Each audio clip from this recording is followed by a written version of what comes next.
Alright, this is part 2. I thought someone was coming in my room. So I'll talk for like 13 minutes. I'm done here, guys. Yeah.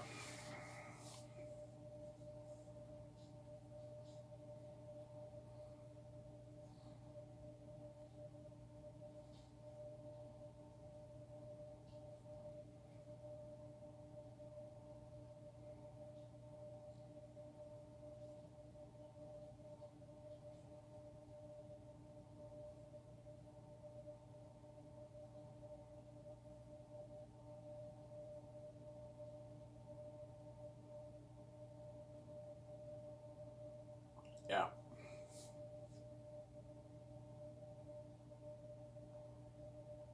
Yeah. That's what my comic book better than Hollywood. Better than Hollywood. Yeah, man. A better company than Hollywood. Yeah. Sky Source will be the new Hollywood, pretty much.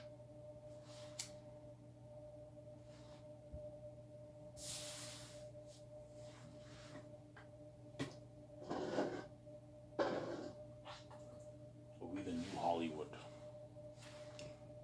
Yeah, that's why all the Hollywood actors are gonna want to work for me so bad. It's gonna be crazy. We're gonna be their agents are gonna tell the actors to network with the Zetas actors. My company's top notch, yeah. Higher paying work, better perks. Yeah.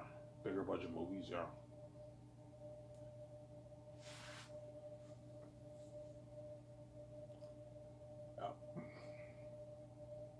Your chances of being my movies not high.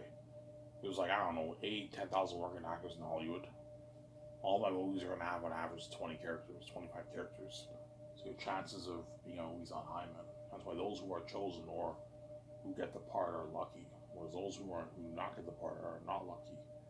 They're left behind in Hollywood. So, Sarah?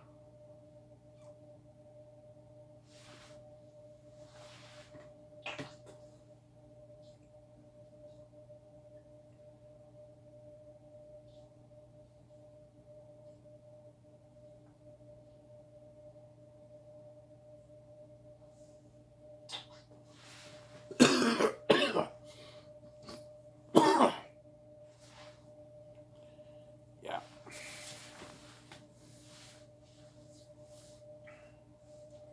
So let's say I choose Mel Gibson. Mel Gibson has to help me co-write the script. I'll have his partner, Randy. I'll talk about Mel Gibson more. I barely talk about him. I always talk about Peter. Right? Let's say I choose Mel Gibson. I'll have Mel Gibson help me co-write the script with Randy Wallace. That's his partner, his writing partner. They wrote Braveheart together. Randy Wallace wrote Braveheart. He also wrote Passion of the Christ. And he's also writing the sequel, The Resurrection, which is coming out like any soon, right? Have Randy Wallace and Mel Gibson co-write the script with you, and Guillermo del Toro if he's chosen. I'll ask Mel Gibson, like, what do you think of Guillermo del Toro as your assistant director? If you want another director to assist you, you can have another director come on board. But I know Peter will want Guillermo del Toro on board because he worked on The Hobbit with him. Randy Walsh, you can pay him like a few $1 million to co-write the script with you. You pay him $4 million, $5 million. That's good money for him. He has a family to feed, so pay him $4 or $5 million. But he doesn't get any royalties. He's a screenwriter. You can have him come on board as a producer too, an assistant producer. Pay him $4 million for it. He doesn't get any royalties. Obviously. Then Mel Gibson has to help me with the Virgin Dog Resort deal. $10 million for the deal. Don't hate me, Peter, and I'm saying yeah. $10 million for the deal for the 2-day party and red carpet event. The film, IMAX cameras, the equipment for the cameras, costumes, armor, weapons, machines for the mask, visual effects technology, kitchen equipment, and food. And Mel Gibson and Randy Wallace are going to help me with the concept arts for the characters in the movie. And Mel Gibson has to take his notes with Randy Wallace for the screenplay. You can have the assistant director, Guillermo del Toro, or another guy, help Mel out with that. Mel has helped me sign the four crewmen, Weta Workshop, Mass Designers, Costume Designers, Extra Crewmen, obviously, Mass Designers. And then early second year, Mel Gibson's going to help me sign the stars for the movie. Yvonne Joje, Jimo Hansu, Andy Serkis, John Boyega, Idris Elba, Don Cheadle, Ariana Grande, Danielle Minette, Simsara, John Rice Davis, Carl Urban. He's going to help me sign all those guys. Mel Gibson, Simsara. I can't wait for your movie. I know, Mel. I'm excited too. I'm saying. Somebody tells me Mel Gibson's gonna push for like Eritad as the most scariest being ever. Where I think Peter might want it toned down a little bit. Okay, I want him to be a demon, but tone it down a little bit. Peter might tell me that. Because Peter's used to making PG-13 movies. Whereas Mel Gibson loves rated R stuff. Like Hacksaw Ridge was rated R. Passion of the Christ was rated R. Mel Gibson will be all for the horror and the gore. Yeah, I want Eritad to be the most horrific being ever. Even 2 or 3 times scarier than this picture here. Yeah, he's gonna make Eritad a demon. That's why we're looking at a powerful story. And I'm gonna be honest here, something tells me Mel's the better guy, not Peter, man. Somebody tells me I'm gonna click better with him. Mel's a class act guy, he's funny. He's a guy I can have a beer with. Peter's a guy I can have a beer with too, but somebody tells me I'll click better with Mel than Peter, over Peter. Sarah. I said, I was like, Ivan, choose Mel. Mel's a class act guy. Peter's a bit boring, Ivan, and yeah, he has that New Zealand accent, you know what I'm saying? Yeah. It's a little bit annoying, Ivan. I'm like, sweetie, you know, Ivan, he's a bit annoying, Peter, you know what I'm saying? His New Zealand accent, he's a bit annoying, Ivan, yeah. Whereas Mel Gibson's a class act guy. And Mel Gibson doesn't have that accent. He has his American, Austrian accent, whatever it is. He has a bit of the Austrian, he's from Austria, right? He has a bit of the Austrian accent. A little bit of it, but he also has his American accent, Mel Gibson. His American accent and his Austrian accent. I think he's from Austria, yeah, Austria. Mel Gibson. He was born, he grew up in America. You know what I'm saying? This is better my Passion of the Christ. I know, Mel, it's better than your Passion of the Christ, yeah. Amazing movie. Think about this. Mel Gibson made Passion of the Christ for $30 million, and the movie looks like it was made for like $80 million. So if he can do what he did for Passion of the Christ with a small budget of $30 million, imagine me giving him $1.2 billion, $50 million for the movie. He can do unheard of things for the movie, man. Eritad them are demons and everything, yeah. Mel might ask me, Ivan, what do you want the theme to look like, or the mood of the movie to look like? Yeah, I don't want it looking like Passion of the Christ. No, it's a fantasy movie, so we have to build a fantasy world. I'm thinking something like Lord of the Rings, except it's scarier than that. But I was like, okay, I see what you're saying. Yeah, badass fighting like Lord of the Rings, better than Lord of the Rings, a war like Helm's Deep. We make an amazing movie together.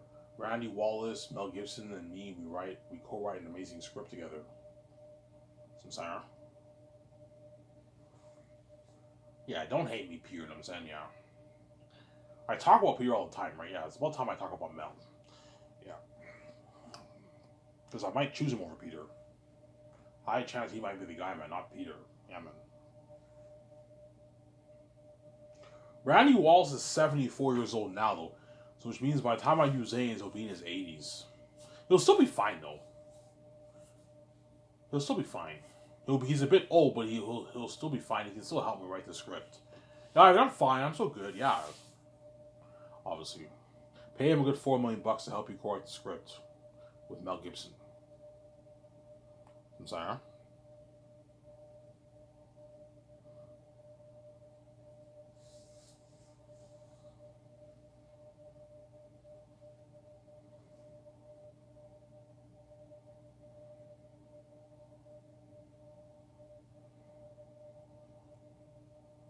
Will Mel Gibson beg? Yeah, he's gonna beg too.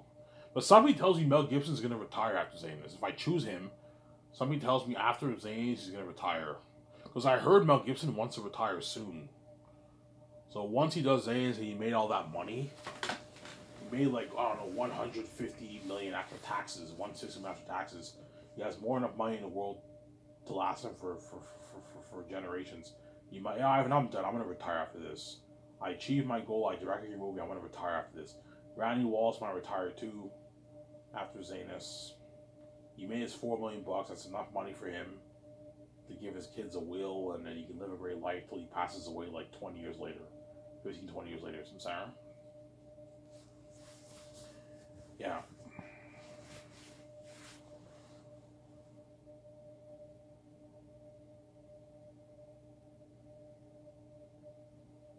You get that announcement. Mel Gibson's the chosen director. But I guarantee you, if I choose Mel Gibson, it might create a stir in the industry. Like, people are like, Ivan, are you fucking crazy? Why would you choose Mel over Peter, man? Peter's a fancy guy. Yeah, but Mel's an amazing director. You can even argue he's a better director than Peter. Because you look at Mel Gibson's movies, they have more consistency than Peter's. Peter's only real gem is Lord of the Rings. All those other movies, besides Lord of the Rings, are all mediocre at best. King Kong was okay. Wasn't that great of a movie. Lovely Bones, I heard, was okay. He did a documentary called The Beatles, Get Back. I heard that was really good.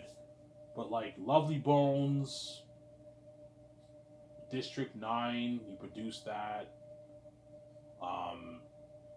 King Kong, those movies are okay. They're mediocre. They're not great. Whereas Mel Gibson has more gems in his directing. He directed Braveheart. He starred in and directed that amazing movie. Hacksaw Ridge won the Oscars, obviously, right? I think Mel Gibson won Best Director for Hacksaw Ridge.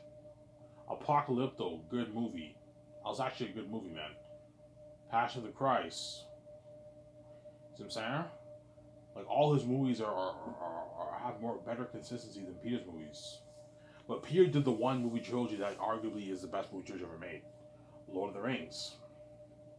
And he's also the fantasy guy. He did The Hobbit too. That's why it's going to be a back and forth. I'm going to have to really, really think about who's better for the role. Peter or Mel. It's going to be tough. But somebody tells me it's going to be Mel Gibson. I talk about Peter more, but somebody tells me it's going to be Mel Gibson. I choose him over Peter. Yeah. You know what I'm saying?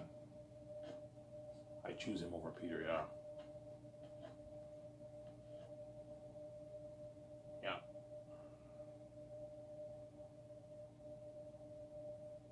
Some Sarah? Yeah. Anyways, guys, that's it for this video. It's Ivan Mayer. I'm signing up. Peace. I hope you guys enjoyed this 30-minute video. I'm tired, guys. Take care.